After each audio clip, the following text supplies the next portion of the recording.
Good morning again, Dan Alasso here, and although I still have some things to grade from the fall semester, I am going to try to get into the rhythm of my break this morning, and I'm going to put off my breakfast until about 10:30 at least to get a legitimate fast in, and then I'm going to take advantage of the warm or kind of warmish weather to walk for an hour today.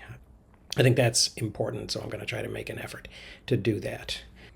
And in addition to that, I am making bread this morning, as well as focusing on my work. And that's partially because I'm out of bread, but also I thought the productivity crowd used to kind of swear by the ideas of time blocking and also of using what they call Pomodoro timers to keep track of activities and to break up the day.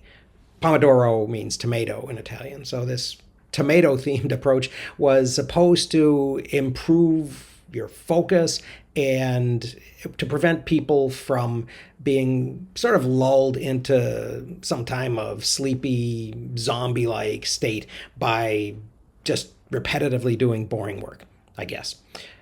My first reaction to that when I heard about that was I'd rather try not to do boring work. But I suppose sometimes you have to do tasks that do get kind of repetitive.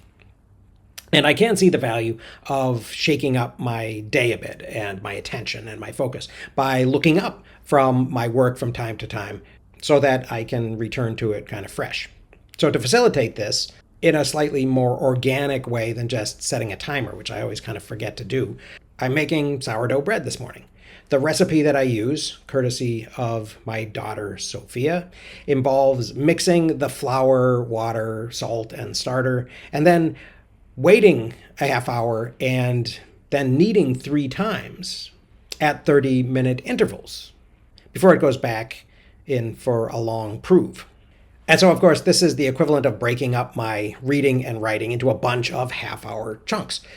And toward the end of that process, it will also be time for me to break my fast. So I'll be able to take another break and cook breakfast and eat it. And that should take me pretty much to midday.